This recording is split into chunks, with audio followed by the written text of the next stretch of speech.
All right, we are live. What's up, everybody? Welcome to another edition of the Judolaunch webinar series. Today we've got Danny McMillian. Danny McMillian, I just called you Danny McMillian. That's actually kind of a cool nickname for you, dude. I should call you that from now on. Million dollar man, yeah. Yeah. How are we doing, guys? So in this case, because Danny is very no bullshit type of guy, which is my favorite thing about him in a space with a bunch of like car salesmen, we're actually going to kind of skip the pleasantries and dig right into the value, so to speak. Today, we're going to be talking about all things related to Q4 being an Amazon seller. So we're talking about pricing, how to adjust pricing. We're talking about specific dates that you got to keep in mind and deadlines inside Amazon. We're talking about reviews, during the Q4 season, do's and don'ts. And what am I missing, Danny? I'm missing something. Talking about ranking. Yes. Yep. And how to properly manage inventory in a smart way, so you don't run out and you don't end up paying through the nose with the jacked up prices that Amazon, charges you during this period. Yeah. Yeah, let's dig right in, man. No bullshit style. Cool. So let's start off with some of the dates. Now, one of the things we've got to look at is that in the US, lightning deals are closing tomorrow night at midnight on the 21st for Black Friday and Cyber Monday. So if you plan on doing any lightning deals, I would definitely look into that. Yeah, that's one of the things is that I only spotted that a couple of days ago. So yeah, anyone doing lightning deals, make sure once you jump off the call, go and execute on those if you're applicable, because not everyone can get lightning deals. It depends on what your metrics are to succeed for the opportunities there. Inventory. Now, anyone who's doing that immediately after, I literally just paid off this time that I'm spending right now. Not that I don't love chatting with you anytime, Danny, but I didn't realize that, and I still haven't applied for my own brand. So that's fantastic. That's good. You're going to need to get stuck in, yeah. So the other thing is I want to cover is with inventory. Now, we know that we're right on the edge of Q4 now. We're only a few days away. So if you have an order from China, you have missed the window. Sea or air is going to be very, very difficult. I'd say air might be a bit easier, but generally you should be on the ball by now. So let's talk that you have got your inventory sorted already, and it's on the ocean, it's in the air, or it's in your 3PL, right? But in terms of date, I haven't got any official dates yet from Amazon. I've even sent out emails to my contacts and stuff. I've not got nothing official, but what I'm saying to everyone is focus around mid to the end of October, just as a safety net, like use that as your safety barrier, especially with your suppliers, where they take your deposits and they promise you the earth, but they don't always deliver. So if you've set your deadlines up, make sure you've set them early, say that you need to get them into Amazon for mid to the end of October. Now, from my understanding, and this is unofficial, is that for Black Friday and Cyber Monday, make sure you get your inventory in before November the 5th. And if you're looking later in the month to replenish, you want to get that in before Christmas, for December the 5th. However, as we know, we get tailbacks at Amazon. So there's always a risk. So you've got to weigh off this thing. What do you want to do? Do you want to get all your stock stuck into Amazon and then hit with fees if you don't sell through? Or do you want to take the risk and be clever and keep it in your 3PL and then drip feed it in, but then get a backlog, then go out of stock, then screw up maybe your rankings, etc. So it's a very difficult one to judge. Isn't it? Yeah, and I feel like it gets more and more sensitive every year because the charges get more aggressive and more intense. I have a friend that sells memory foam, large volumes of hundreds of thousands of dollars per month, and his fees Q4 of last year were absurd. I saw him randomly in a WeWork, and he was like, "Dude, you're not gonna even believe how badly I got raped by Amazon storage fees," because his memory foam is very voluminous, takes up a lot of volume.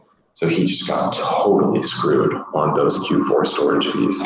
By the way, I actually don't have the most updated information in my head on how that gets calculated.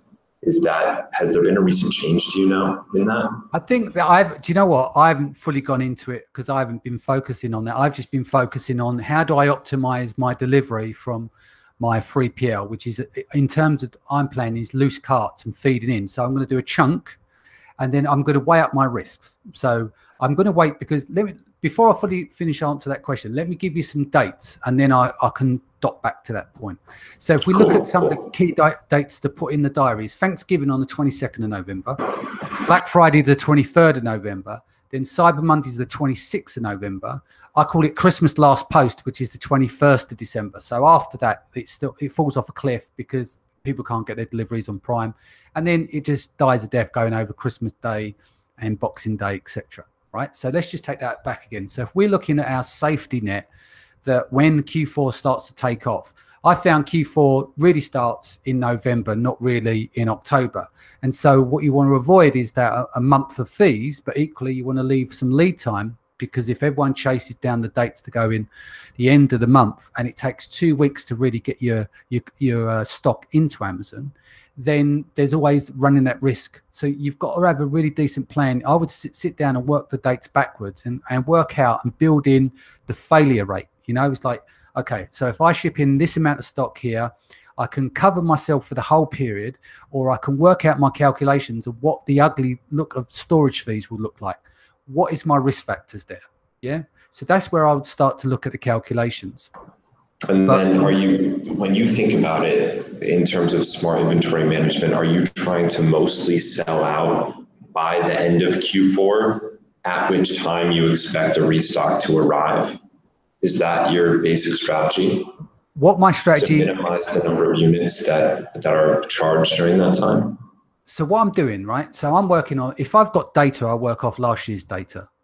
If I haven't got data, I'll work off 3x. Now, 3x is not aggressive because in some gifty areas, you can go 7, 8, 9x. So I've got to weigh up, do I want a load of inventory? I've seen so many times where people have a great Q4, but then they have a load of inventory left over and it knocks out their profit line.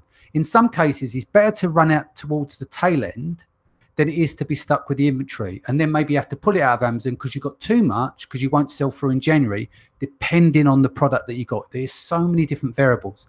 And as much as we can try and work this stuff out in a spreadsheet, there is no exact science because you could get the math right down and then some bozo at Amazon will then screw up the whole thing, and then your pallets go missing or your carts go missing or something happens and it throws out all of your calculations. So where I'm at the moment, I'm looking at that. I'm going to take in the bulk of my 75% in and around the beginning of November, getting that into Amazon. And then with the other 25%, I'm going to see how that reacts to get those in and then drip feed that in because the doors are still open. But we don't know of any changes coming up. And that's my kind of plan. So I won't stick 100% of the stock in there. I'll leave 25% back in the 3PL and feed. That's my plan. But I don't have exact measurements here yet because it's still early days. Yeah, I think the important thing is that you even think about it.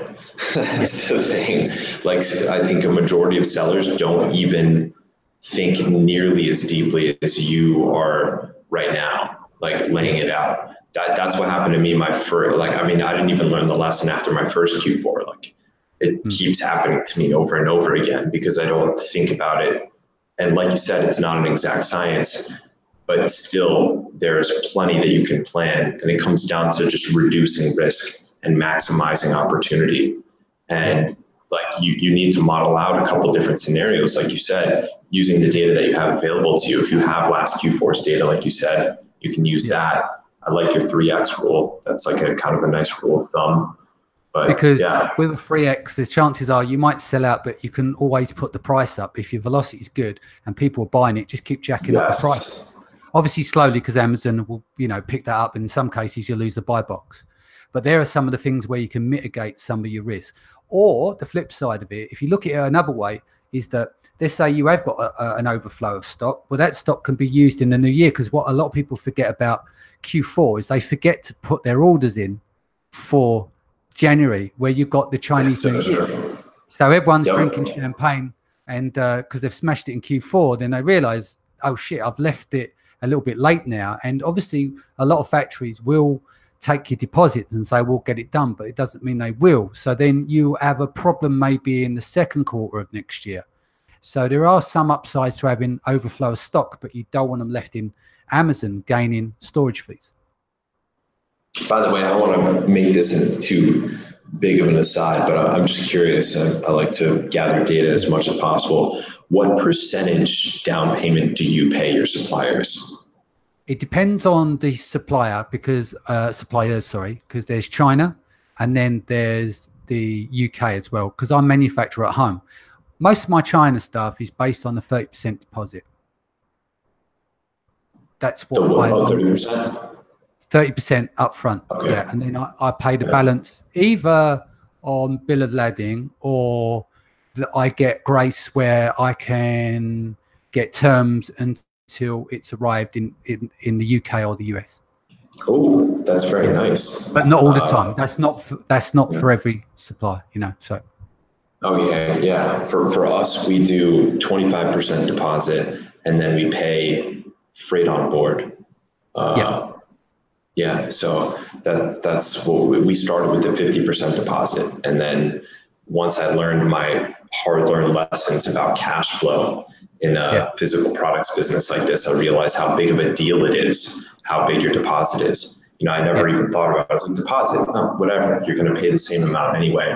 But the time actually really matters from a cash flow perspective. Oh yeah. This is why I've been... One of the biggest reasons I've been developing stuff going on in the EU and closer to home is to agree terms. So whereas I've got products where the product is developed in the factory, but then I send some of the materials in, so I pay for them independently and they assemble. Okay, so they've got the main product, but they assemble the rest. Now I've got terms with 2 of those companies, which means it gives me 30 days, which eventually I'll get 45 to 60. So the idea would be is eventually, so the idea is eventually, once I've got the buying power on this new brand, is that I will leverage my supply chain. So you're paid out by Amazon, say, every 2 weeks. But then if you've got grace for 30 to 45 to 60 days net, depends on what you can negotiate. Eventually, you don't need cash flow on that side of the business to run that brand, which is something that you can't really do in China. So there's some of the things I've been working towards recently in the UK. That's like getting a line of credit from a bank. It's equivalent to that. Getting payment terms is credit. It's a line of credit. I mean, that is really, like, I really think, cash flow is something that's very underappreciated. Exactly. Like science inside this business. And it's easier to arrange this face to face, because I'm imagining, maybe wrong, but I imagine, and well, I'm not imagining, I've spoken to a lot of Chinese sellers that do this in Shenzhen, is that they get terms because if their cousin, their brother or family members own the factories as well, it makes it easier for them to work. But equally, I know sellers over here are doing 25 million and they've got all terms built with all of their factories. And you know, sometimes it's after it's been sold on Amazon before they pay, you know, pay down like the final value. But they've got buying cash flow model. Yeah. Oh my God, that's amazing. But when you're doing 25 mil a year, you can get away with those kind of things because you've got the buying power, you've got the trust, you've got proof of concept. That isn't for the everyday Amazon seller. One of the biggest struggles I find for an Amazon seller is their cash flow.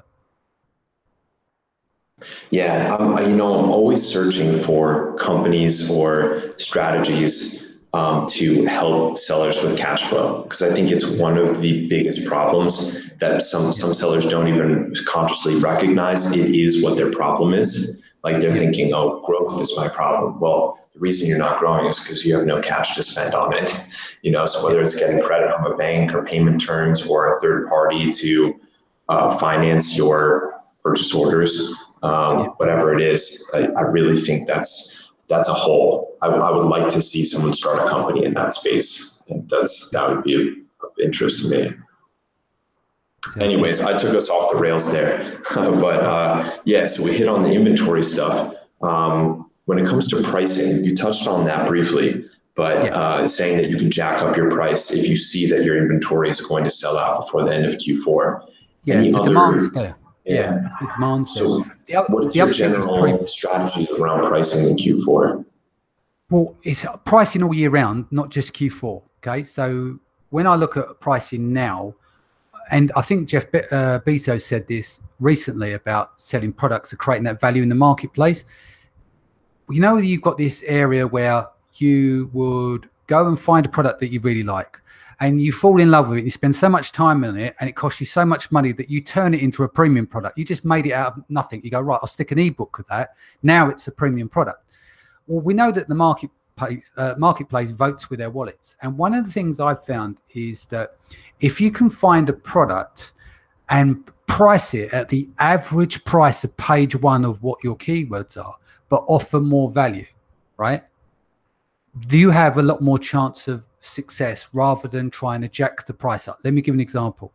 If you were to sell perfume and they come in 50ml bottles or 100ml bottles. Obviously, there's big brands out there. It's probably a bad example. Let's just say you were selling a bottle of something, and most of the people in the market were selling 30ml or 50ml bottles for $20, right? But you come along and you sold that same thing, but it was 100ml for $20. Then you got the average price of the page. So when people are scouring through, they're looking through and they're going, right, that's really good value for money. Not only is it in a premium packaging and everything else, it provided me value. And I think what happens is where people can go wrong is that they'll look at something and then they go, well, this is premium, so I'm going to double the price. So that you might look at trying to understand. It's a bit like ranking. You know, someone might rank a product and it slips down. What they're not realizing is that the keyword that they're going for, the average price of the page might be $9.99, and they're trying to sell this for $15. So it sticks out like a sore thumb. Yeah, we see that all the time. That's so true. And that stretch, that bit higher, may be too far for the customer. They might be willing to pay 20 to 30% higher for a premium product that's differentiated on that page, unbeknown to them, but based on that keyword on the average price of that page. Does that make sense? But when you go from $10.99 and you're trying to sell yours for $18.99, that's a bit of a stretch for them. They might go, well, I don't know.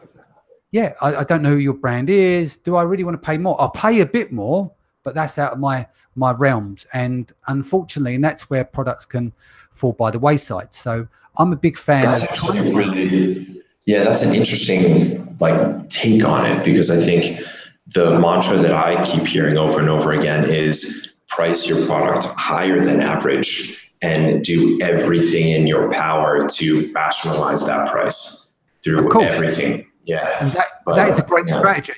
But I'm giving you an alternative strategy. Is like, if you want to, because all you're trying to do then, you know, we're trying to make things easier for ourselves, right? And it's very difficult to find products. It's very difficult to differentiate from what's out there. You know, like there's a lot of Me Too products. People can follow the crowd. And, you know, the amount of people that send their listings to me goes, Dan, I've tweaked my listing. I've done this. I said, it's not the listing. It's the marketplace you're in. If you look at your image against everyone else, your price is exactly the same as everyone else. It looks like everyone else's product. The only place you've got to go is on price. So it's the reverse of what you're saying. You want to price it up high, and that's great. You could not compete in them markets. That's the point of, you know, differentiation.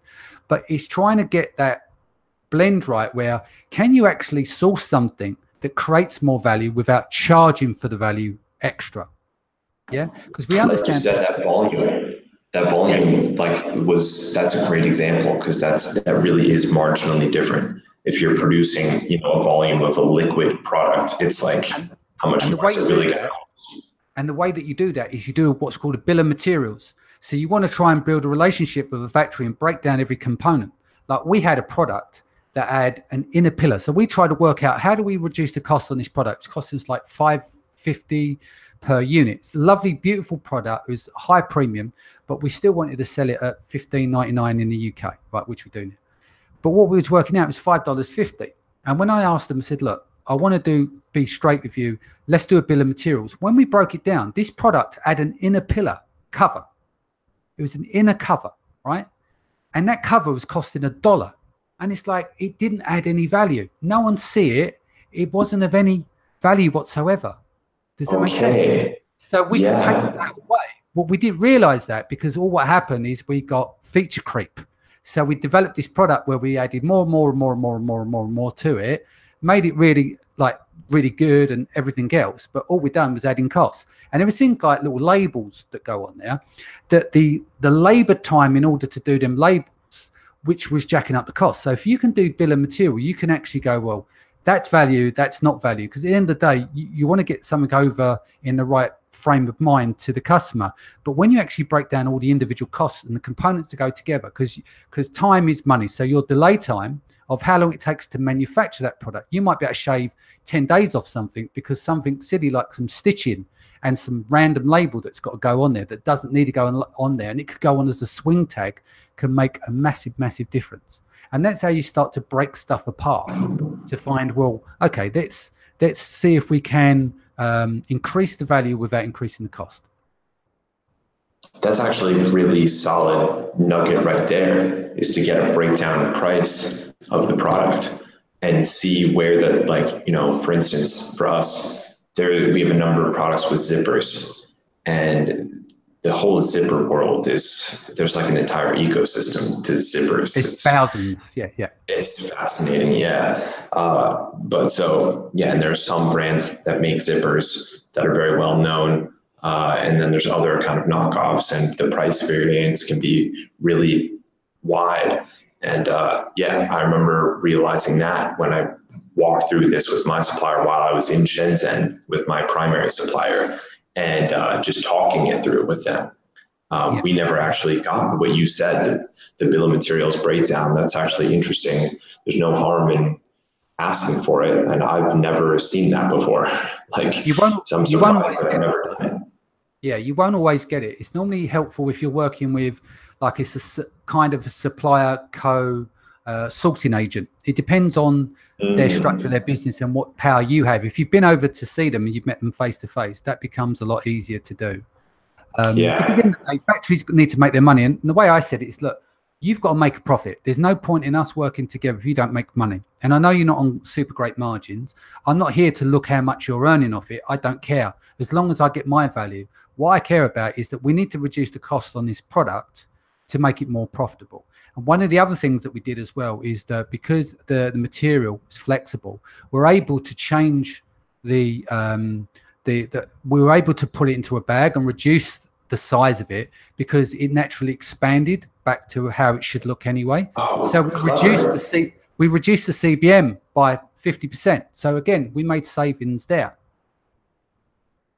So in terms of shipping, and obviously when we're packaging to send out Amazon, we're able to adjust the dimensions, keeping obviously the same weight. There's no change in weight, but by putting this in this bag, we'll reduce the size down. It reduced our costs there. It reduced our CBM side. It reduced our lead time on the product as well, because we had a clear understanding. Because you run a spreadsheet, so you have every component in the spreadsheet. You put a number next to them. That inner cover thing was $1, so straight away that brought it down to $4.50. I think we got it down to $3.90 in the end, and we shaved off about 10 days in production because we didn't have to source certain things, and certain things hadn't had to be patched together in that period. So you take your lead time away. You know, sometimes it could be 39 days on a lead, and if you can knock 10 days off, that's a massive amount. So you're turning inventory 4 times a year. That's 40 days a year you've just saved in turning of inventory. Wow. That is wild. Honestly, I feel like the biggest lesson out of that right there is to just ask.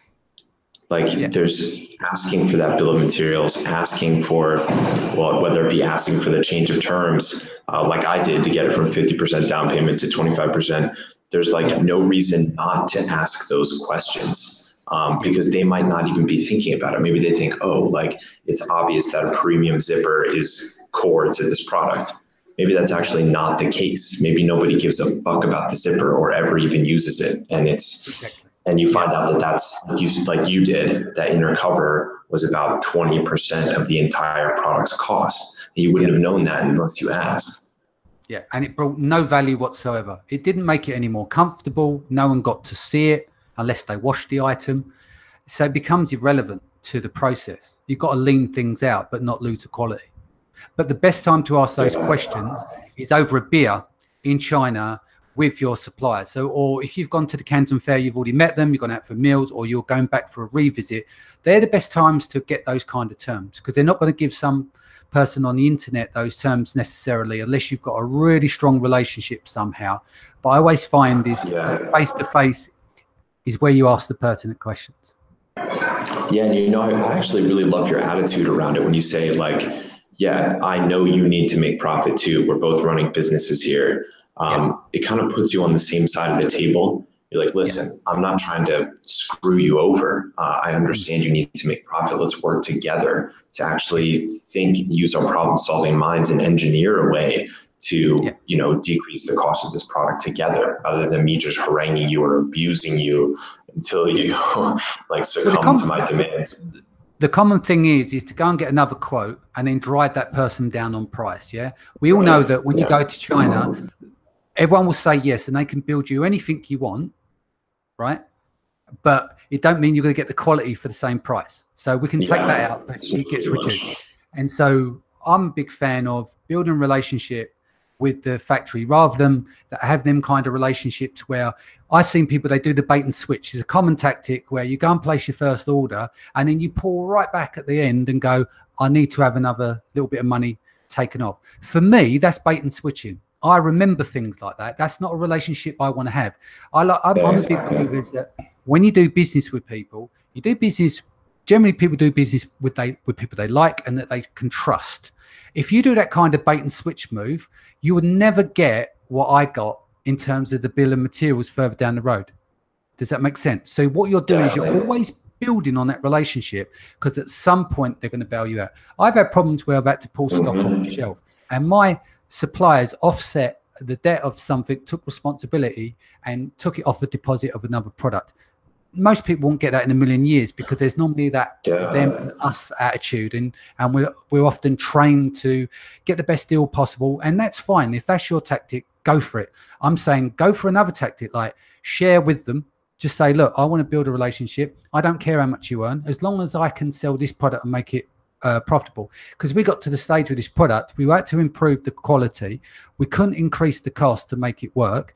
Obviously, they didn't want to lose our business, so we came up with a solution, which is a middle ground. Let's do bill of material. Let's break down all the costs, because whatever percentage they took, they're not losing, because I'll just up the order, because the order sells through. You sell more units because you can sell at a lower price, etc., or at the same price, but we've added modifications on there that still enhance the value for the product. Yeah.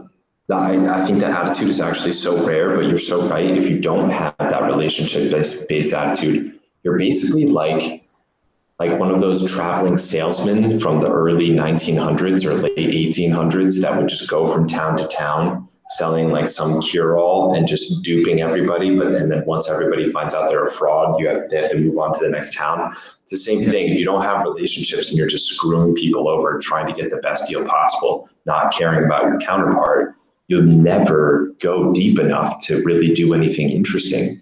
And I've dealt with people like this, especially when I was in the solar business. And I was on the manufacturer side, actually. We weren't a manufacturer, but we were like one step away from the manufacturer. And I dealt with folks who had that type of business attitude, and it was not fun to work with. I didn't want to add any value to them or help them out with their projects in any other way or make introductions or connections for them. And it was like, I knew so intuitively that you can't see success that way on a large scale. You can do good individual deals where you get maybe a little bit more margin or whatever, because you're just so aggressive, but you're not going to get those bigger opportunities. I read this book on negotiating called Never Split the Difference. It's a very famous book on negotiation by an ex-FBI, it was an ex-hostage negotiator, which sounds all good. The thing is, the book is all about getting the best possible terms at the other counterpart's expense, no matter what. And you being that he's a hostage negotiator, this guy's never going to deal with his counterpart again. It's a freaking criminal. So that's why he had that mindset of just get whatever you possibly can. That's why the book is called Never Split the Difference. And I read that book, and at first I was like, wow, these tactics, they're actually pretty groundbreaking. And I talked to my dad, who's a very successful businessman. And he's like, man, that's all bullshit, Chris. He's like, that's not what negotiating is about. Like you want both sides to win. And you really should be putting yourself in your counterpart's shoes and thinking, what is their problem and how can I help them solve their problem through a more creative way to structure this deal? Emotional IQ. It's just trying to understand. You take on board you know, understand from their position and what they're trying to achieve. At the end of the day, these are other people at the other end of the line who wants to do business, and they're going to be distrustful of you as well until a trust is built. And that's why I think face-to-face works. And whenever I've gone over to China, they're very welcoming, that you go out for meals and stuff like that. And you end up having relationships for life. And you never know when you need people. It's like when they talk about people when on the way up, if you know, be careful you kick on the way up because you don't know who you're going to meet on your way down. So it's about being good to people, you know? Yeah. Yeah, I love that, dude. That was a great aside. I'm going to take it back to the pricing that we have first got us there. But no, sorry, guys. Seriously, this is always where the gold nuggets come out. So I'd like to let the conversations meander. But so pricing, I don't think we completed our coverage of the pricing strategy in general. You mentioned that, you know, pricing the average of the page one prices, but offering more value than anybody else any way possible. So there's that. Is there anything specific to Q4 that you would recommend, or any other general pricing strategies that you use? That's already like gold, and I'd never taken that approach myself, and I'd love that. It depends. If you're in launch mode or whether you've got an existing product, then you take a history of what you've done last year, and then you're going to take a calculation. Look, if I can drop this price, can I sell more units? And is that worth more to me than a higher price? Depending on the keywords that you're trying to maybe stay in position for, rank for, because everyone's going to get aggressive in Q4. So pricing obviously pricing images always plays a big part, but visibility is going to be a big determination of where you're going to come from. Is it your AMS? Is it PPC? Are you ranking, doing giveaways and stuff like that? So it's really going to depend on those factors. But I would say is that you just do price optimization. Leading up to that point is that if your product starts to take off, you could be cheeky by raising it by $1, you know, and then the next day, and then just keep an eye out historically over your, say, your 48 to 72 because of your credit card transactions. So you're not always got a true assumption of exact sales that taking place each day. So I would look back on those, and if you can get more bang for your buck, then definitely put the price up. But it's all going to come down to what kind of position are you in. Are you in a super competitive category? If you shift your price, then suddenly there's going to be a big drop because the next person's ready to step in. Or can your category take that? So I think it all comes down to the individual product on how you want to test. But equally is you don't want to be price gouging in Q4 because not everyone's going to be doing that. People are going to be aggressive with their PPC, etc. So I would just test it on a daily basis. I think also I was going to say, I think validating assumptions is important too, because I've made some mistakes, you know, like you mentioned, getting more aggressive on price. Well, I had one product where I thought, you know what, I have I have too much stock of this product. I can sell it for a lower price. And if that increases the volume significantly, then my overall profit goes up. And I planned my inventory purchases around this hypothesis. And I planned my entire, you know, actually 6 months of sales around this, and had the idea to have like a second variation that was more expensive, that was a different type of the product, a different size, that was significantly more expensive, so that I could get more people to the listing with a lower price, and then have certain people buy that other variation. Well, it turned out, because of the type of product that it was, and because of the positioning that I had already had, lowering the price didn't affect my conversion in a positive way at all. In fact, it was almost slightly negative, because people valued it differently. And it actually didn't increase conversions. And I never would have thought this was a significant pricing decrease, but it just took the product from something where people valued it differently than the other competitors to where they actually didn't. And it was amazing to me, but that was a hypothesis. I thought that's so obvious: lower price, more sales, better conversions. But in this case of this one specific product, it actually wasn't the case. That's the thing. We can all say and give these different bits of advice. I always say you test everything. Like we've got Databril, which is we're managing millions of data points, you know, and I'm always, you know, you make the assumptions, and I call it, was it the term? I think it's called hippo, which is the highest person's opinion in the room. And generally that's like, you could work with people and the boss comes in and goes, no, I want the website to be there, and I want the form at the bottom of the page, not at the top of the page, and I want this big gallery at the top which is really heavy loading the page. And they're all assumptions, and it kills the website. But what you got to drive everything on is basically on data. If you've got the budget, maybe use something like Splitly. So, but I was just going to ask you that, actually. Do you use the split testing software like Splitly? We've got our own, but and we're developing some more at the moment. But and what's the name of that? Well, it's not software that's public. It's just behind closed doors on Databricks, because we're launching that soon for our PPC clients, so we're able to do split testing there. But the problem is with the split testing, what we'll call parallel testing, because split testing is normally control like an A and B. You send 50% of the traffic to one and 50% traffic to the other. But in this case, you're rotating on a daily basis. Yes, so it's called parallel testing. So every 24 hours, you show one would change, and then you go back and revert back to the other. But in order to reach statistical significance, don't say that when you're pissed, you have to spend some time getting to that point to work out which is going to be the viable version, which is going to be compatible. But you don't want to be playing games like that in Q4. You want to do that beforehand, because the data is going to be a lot different in Q4 than it is going to be the rest of the year around. So if you're going to do pricing optimization and you're going to use software tools like that, I would say try and do that before Q4. Find out what it is. The only other way you're going to do it is just going to be completely an unscientific way, is that you put your new product out, you set it at that price, and if no sales are getting to it, you drop it, or then you take it up. It depends on which direction. Some people start from a high position and down, some people start from a low position and up, but it's going to be down to the individual. But split testing takes time, but when you nail it, it's very profitable. So I always say you've got to allow at least 30 days, but that's 30 days out of a life cycle of a product for 2 to 3 years. It's a good investment. Exactly. Yeah.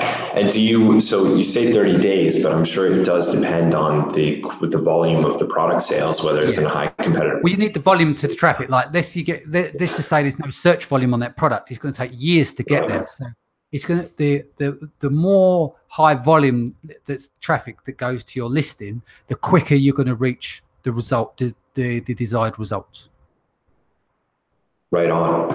Since we're flowing along in this conversation here, and we have about 10 minutes left before we check on some question and answer stuff, let's touch on reviews. Yes. Yeah. Okay. What are your thoughts around that these days, going into Q4 2018?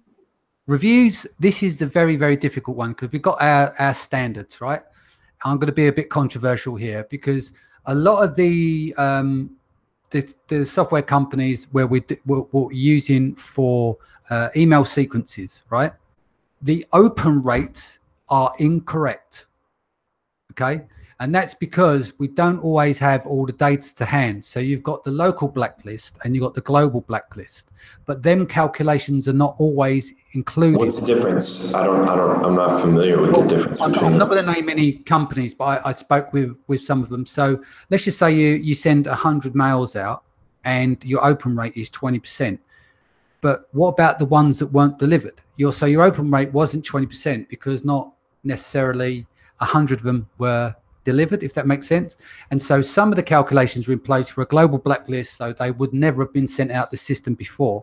But when people opting out of their mails and they send them out and they're not in the system, they're not necessarily being computed in there in the calculation.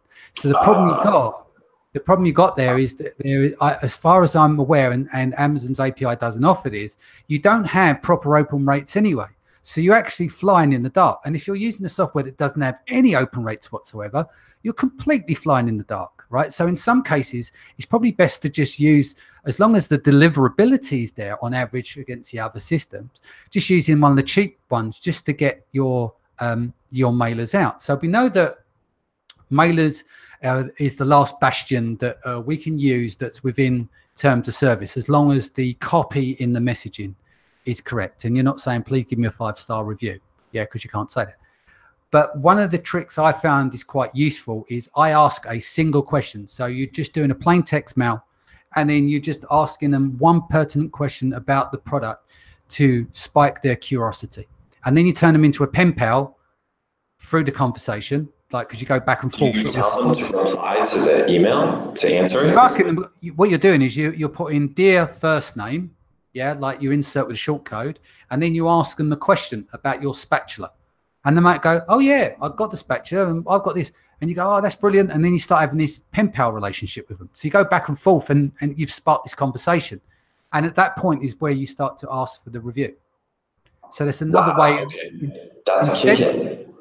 Yeah. So instead of sending out a load of mailers to saying, oh, we're a small business, please help us, we'd love to get review, because we all do it. And we've all done get that exact same. Do you know what I mean? So what happens? And what that is, that's a generic template. And I'm not here to offend everyone that I've said it, but I've used that template. But eventually what happens, people get tired of it, right? You got, there's different types. You've got those kind of, I'm a small business, please help this old boy out. You know, you'd be putting, you know, shekels in the pocket and feeding the children. Oh my God, the way you say it is so demeaning. But when you're sending these out, let's just say that person gets 5 or 6 of those a month. They're going to likely leave a bad review, or they've had a bad day and you've written a very pushy mail begging for reviews. The chances are it's going to work against you. But if you've got each of your products, instead of sending out the same template, think of one question that sparks the interest around that product. Let's just say that your product's rechargeable and they don't know it can recharge. They haven't read the manual, because most of the guys wouldn't read the manual. Just say, don't forget to recharge your product in such and such day. And they go, do you need him? And they go, what do you mean recharge? I didn't know you have to recharge. And that's when you have the conversation, because you spike their interest. They bought a product and they've gone, well, does this, I didn't know it needed recharging. Not everyone's going to get those. How long is the email total? Is it just that one? Just that one line, and then signed by you, you know, community happiness officer, or whatever you want to call yourself. Some people give themselves like jumped up names, but it depends what you want to do. But the idea is that you want to engage them, because the thing is, they get all the different mails from Amazon, right? So they place their order, Amazon sends a mail, it's out for delivery, Amazon sends a mail through. In between all those mails, they're going to get yours, and they can, if they see one of those templates, like some of these might really work and you've got great data on them, fantastic. But I found that sometimes when you're using like the full colored HTML templates and logos and all that, they don't seem to work because they look like a mailer being sent. Exactly. I ignore those things. But this looks personalized. If you put dear first name, but sometimes they use a handle, so it could go wrong for you. But you could put dear first name and then that first question. And then what happens if they're on mobile devices, etc., the chances are they're going to see that in the short description as well, because a lot of people pick up the on mobile in the preview. So keeping it short is going to be really important. And I'm not saying that's magical, but that's just one thing. Yeah. The other thing is, as we know, is that you can do the warranty on the inserts, but we're very limited about getting reviews now. And one of the other controversial things I'm going to say now is that just have a shit hot product, have a really, really, really good product, because they actually give you get a lot of good reviews from those. So I've lost your sound. Oh, you're back. Yeah, so you can get really good reviews. And I'll be honest with you, my first few products, I was learning the game. When I look back on them now, they were shit. And there's no wonder I was getting bad reviews. But what happened is I got personally involved, and you feel offended. You spent all this time on this product. But it's not until you get 5, 6, 7 lines down the road, different brands and everything else, learn about manufacturing, all those different things, that you realize it's like anything. When you're learning to walk, learning to talk, it's all new. Yeah, your vocabulary is going to be a lot smaller when you're 6 years old until you're 30, unless you're me, who doesn't speak very well. But you see where I'm coming from. It's about understanding that aspect. Take yourself out the picture and think about the product that they got. Because sometimes people it may be your competition, or maybe like mine. My product was shit, therefore I got shit reviews for them. But then as I got better with products, I got a lot better reviews, especially when the pricing was right. So even though I didn't get high review velocity, I've relied a lot more as I've matured on trying to make the best product possible. And that seemed to be the best way, because I don't chase like trying to go over like after hundreds of reviews, because I don't go into big categories, like getting 21 or 20 good reviews, 4 and 5 stars, mainly 5 if you can, is better than nothing. And I think what happens is people assume, they look and go, wow, I need to get all of these reviews because everyone else did. That isn't the case. You only find that out on that individual product, whether that is true or not. And Brad Moss, I had him on Seller Sessions a couple of years back now, and they done a big internal investigation on reviews. And what they worked out is, through all of their data and their machine learning and everything they pieced together, they found that the optimum amount of reviews for trust was 21, as long as they were good reviews. After that, it was diminishing returns. 21? 21 reviews, and that was internally at Amazon, which they conducted themselves across different marketplaces. That's not going to fit everyone's product. This was in 2017. Dude, that is seriously mind-blowing, because I feel like 1,000 is like the benchmark today. Like that's just my perception. Well, but like, yeah, but that may be true. You might be selling products at 200-300 units a day. That's just going crazy. Maybe you do need that. Yeah, but I'm just saying is that's not everywhere. I think what we've got to remember is our FBA community is a fraction of strategies that take place on Amazon. It's just our strategy. So we live in this bubble, right? And we assume, or we hear things, and we have to take them on, we'll speak of stuff on the back show. Me and you have a conversation. It doesn't mean what I'm telling you right now is absolutely correct across everything, because that's bullshit. It isn't. You need to find out individually. I'm just passing on the information. They had internal data to suggest across the board, if you've got really good reviews, 21 and above, that is the tipping point of the trust with the Amazon customer. But that doesn't. So what do you do these days to get your first 21 reviews? Is it just that email follow-up sequence, or do you have other? I dropped the price. So I dropped the price. So I do coupon codes. So I drop the price, plus I had a coupon code, and I go super hard on PPC. And then I pick up reviews. It's like Russian roulette. I could get a bad one, but I have to be sure that I know that the product is good and it's going to stand on its own too. And that's the risk I take. Coming from organic sales through PPC and your dropped price. Yeah, because I'm not necessarily doing giveaways all the time. It depends. When I do giveaways on a relaunch, for instance, but what I've been testing is coming out the gate. So one of the things that I've been doing is a recent product. I spent about $3,000 on PPC on one keyword, because I called it the all rising tides effect. If you get it right, my theory is that if it's at the bottom of the Amazon jungle and you just list, but you've only gone off of one exact match keyword, but you're measuring half a dozen other keywords and they start to rank, go figure. There's something going on there, so it can be an expensive exercise, and it's not necessarily going to work for spatulas and stuff like that. So it would definitely vary, but I found that your cost per conversion will reduce, and your conversion ratio for amount of clicks it took to reach that conversion was going up tremendously as the reviews come in.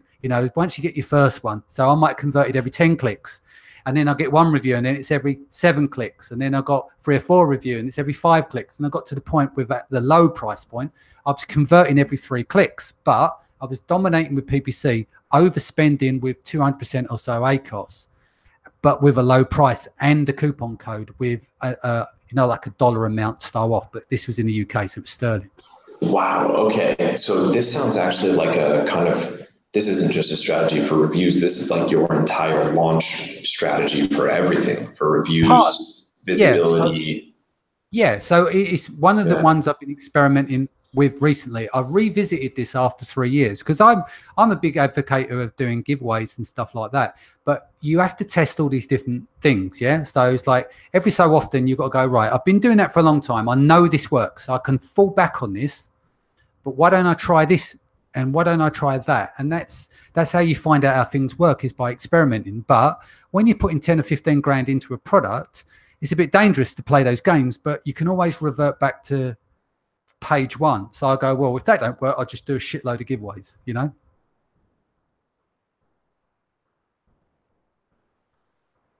I've lost your sound. Sorry, I was muted. Yeah, exactly. So let's talk about some, if you're up for it quickly, the other side of reviews against TOS, right? So you've got review groups, we can't touch them. friends and families, people out there doing that, but you shouldn't really touch them because of the dangers that are involved. But I'm sure people do. That's their business. And then you've got the review funnels where people are using inserts. So let me just cover some quick things here. Is that, and there's a lot of abuse taking place. Like I've been having Chris McCabe on, and we're publishing this in the next couple of days. But we, what we've been talking about is that stretch between, you know, getting a handful of friends and family, one friends of family, or abusing it. Where does it start and end for account suspension? Amazon doesn't care. It could be one review and they will suspend your account. It depends on the situation, yeah, but they want to send a message. So they're not seeing one review from friends and family. They could, yeah, but don't forget they've done review stripping, right? But what's been happening in the last 3 months, all the internal teams are getting more and more annoyed of it because they've done the review stripping, but still they've got these friends and family, the review groups and stuff like that. So they're making a stand, and there are going to be cases where you might have 10 friends and family and get away with it, or you might have one friends and family might get taken down. That's all part of the review abuse. And especially you've got to be careful with is if competitors report you. So some things what we'll do, right? So a competitor will buy your product in your marketplace to look at your review funnel, and then they'll get your insert, and then they'll take a photograph of it, and then they'll report that to Amazon. Oh my God, dude, that's so much energy for destroying your competitors. I know, and exactly. Focus on building your own business, bro. Like, stay away from my shit. Exactly. So this is why you got to be careful, is that you got to be squeaky clean. So if you're going to go down this road, be careful with what you're putting on your inserts. You know, I still buy stuff that's fulfilled by merchant asking me for 5-star reviews. But I'm sure it's just mum and pup families who are completely clueless, who forgot that or don't realize that terms of service updated 3 years ago, you know? Yeah, exactly. It's funny, Danny, because you just actually answered like 3 of the questions in our live chat feed in one. Because someone asked, why is Amazon taking down reviews lately, which you literally just hit on, because they're getting sick and tired of everyone using the same strategies, review groups, friends and family, and so on. And then another one said, oh, this is actually more of a compliment to you. Great advice on changing up the mail sequence. I actually really love that one as well. So guys, I don't want to offend. I didn't want to offend anyone out there when I was joking about the small businesses. I was just making a point that these people are sick of seeing them. I used to use them templates, but they can be fatiguing on people who's had them over and over again, you know? So you've got to be a bit more. It's so true. And they are all the same. It's like, it's what you said, the begging. I guess we'll call that the begging email. It's like, guys, please, we're a small business, got to put bread on the table, you know, type of deal. Can be furthest from the truth. But by the way, okay, MKNY is asking, can you elaborate on the steps on the rising tide strategy for PPC? And is this for launch or is it for relaunch? Well, you can use it for either. I think the launching stuff you're going to cover anyway, Chris, aren't you? But to break down the strategy, so to take it from the very first day. So the theory first, you put a listing up on Amazon, it doesn't just float to the top. I call it starting at the bottom of the Amazon jungle. So there's a chicken and egg, right? So we're all known to understand that they can, once you get conversion through keywords, you start to rank for those keywords. My thing was, well, we spend all this money on PPC going after all these different keywords and we're diluting the process, right? Depending on the search volume in your marketplace as well, there's only so many keywords you can go after and blast and go hard on them before you get diminishing returns or kill your budget. So what happens if you go after one main keyword, right? And you put all your weight behind it, you spend $3,000 on it, you go 150, 200 pounds a day, you hit 300%, and then you look to taper off in the end. So what you're trying to do is you want to take that exact match keyword and convert only on that keyword all of your sales, right? But at the same time, you want to take various other keywords and then you want to put them in the tracker as well. So let's just say you're using a software package like Helium 10. So you could track your keywords on the day that you open your listing with the inventory there, you turn on your PPC. All you're focusing on is that one singular keyword. You're dominating for position number 1. You drop the price and you add a coupon code. So let's just say you're selling at $20.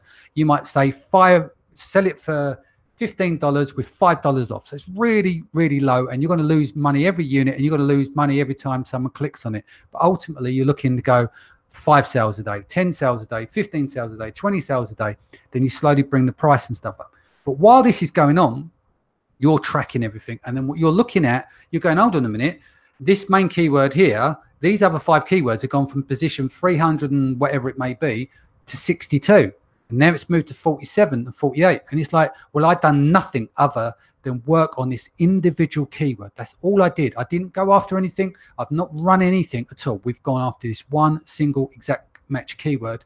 How the hell did we rank for these other keywords? So that is the rising tides effect.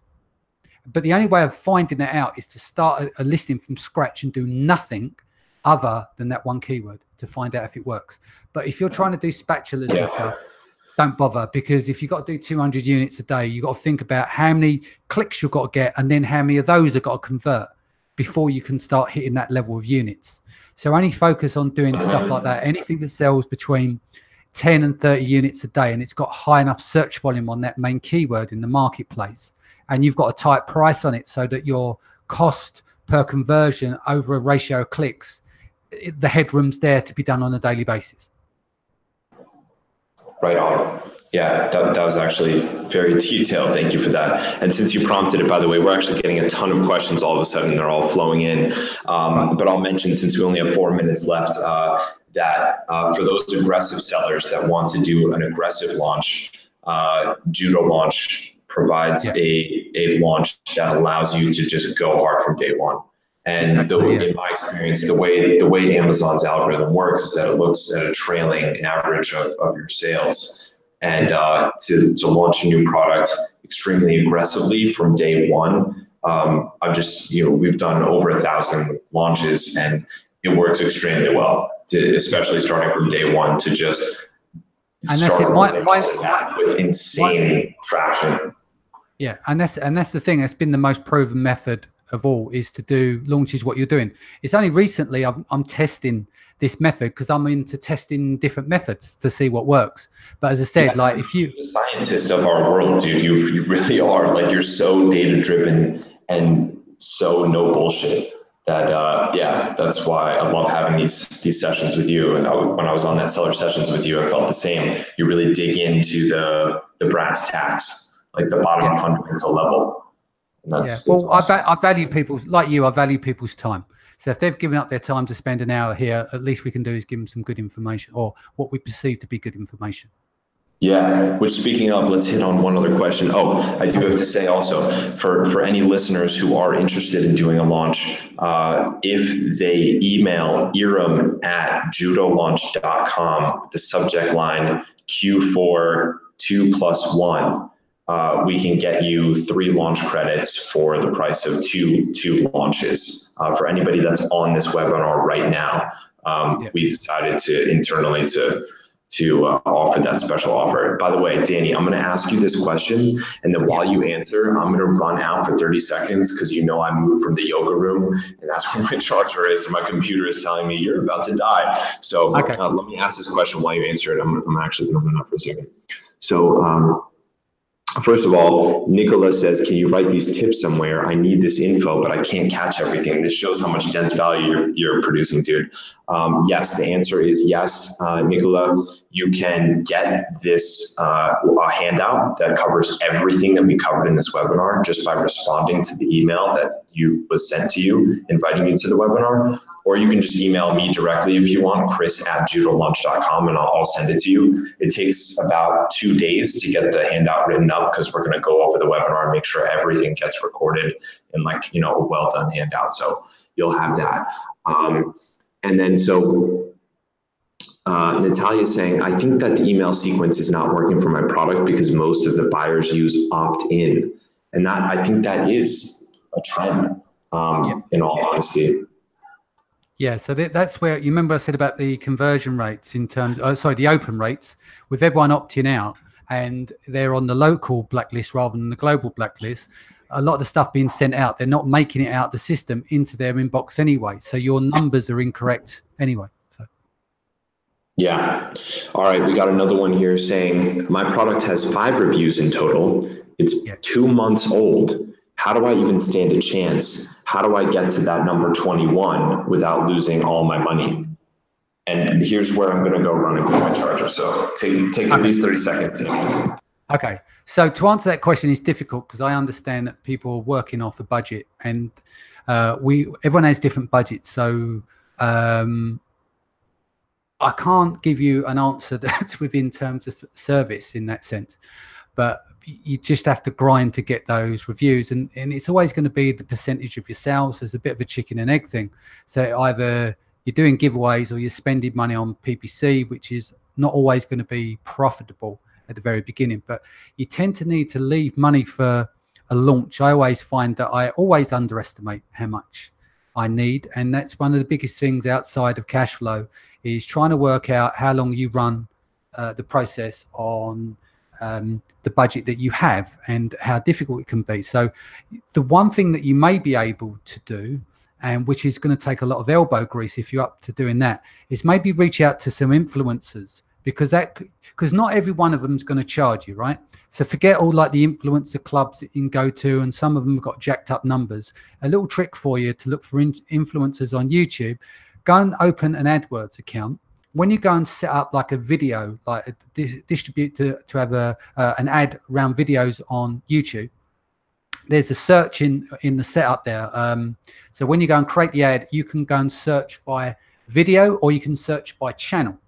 And you could use that search in there, certain keywords, to find the channels that are related to your niche. So you might have skipping rope. So then therefore you want someone that's doing sports niche. They might be into boxing, because skipping's part of boxing, or MMA and things like that.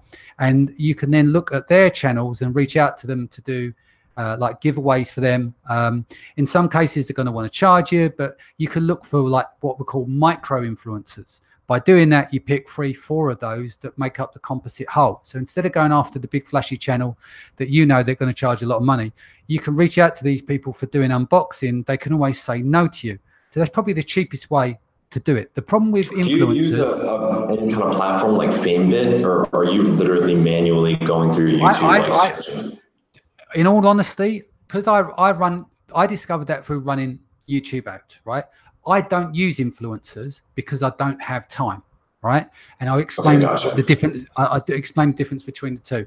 If I was hustling and I didn't have the budget, I'll be forced to use those free mechanisms, or perceived free mechanisms, with elbow grease.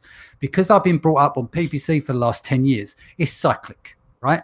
I've always built every business I'm involved with. I've got 3 businesses. They're all related to PPC. I've got a construction business was built off the back of PPC. The reason I got into Amazon was because of PPC. And I also run an agency that does PPC. So for me, like, you know, when people talk about SEO or they talk influencers and stuff, there's a lot of hard work there done. But when it comes to PPC, if you can make it work, it's cyclic. You haven't got to do much more after that. You're optimizing your campaign. When you do like an influencer campaign, it's woosah. You got one hit at it. So you get this spike and then a drop. And then you got to go and find the next person, then the next person. So there's no cyclic motion when you're using these. There's a lot of elbow grease, and everything is built around that one, like they're bust and boom. Was it bust and boom cycles? You know, you can't have it on a consistent basis. So that's the only downside. So that's why I don't use them. But my suggestion would to go that route if you don't have a budget.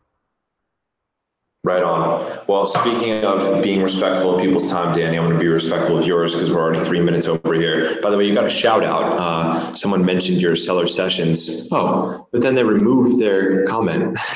Somebody gave you a shout out on your seller sessions, responding to the question about the rising tide, saying that they can go check out a specific interview you did where you went through that entire process. Yeah, I spoke to Leran. Yeah. So what's the website that they can go to check that out? If they go sellersessions.com and search on their ranking with PPC, we've got show notes actually, and we bullet point everything so people don't have to write their own notes. They can just cut and paste it and listen to it, and as they go through it gives them the bullet points of each section. Cool. Yeah. Oh, very, very cool. Awesome. All right. Right on, man. Cool. Well, I'll let you go. Thank you, everybody, for joining us. And Can I thanks, let Danny, people know for doing this with me. Yeah. if they need to reach me or anything? If you want to reach out to me, any like consultancy stuff, it's danny@sellersessions.com. If you're looking for PPC management, it's danny@databrill.com. And of course, if you're looking for launching, this man in front of me here. So I want to go back to the whole thing in Q4 with regards to launching. The PPC trick that I told you about now, be careful with that because of the length of time it takes to rank. If you're going to do anything, do giveaways because that's going to be the fastest way you're going to reach it. Yeah. Cool. Right. Thanks, guys. Cool. All right. Thank you, everybody. Okay. Have an awesome one. All right. Peace out, everybody.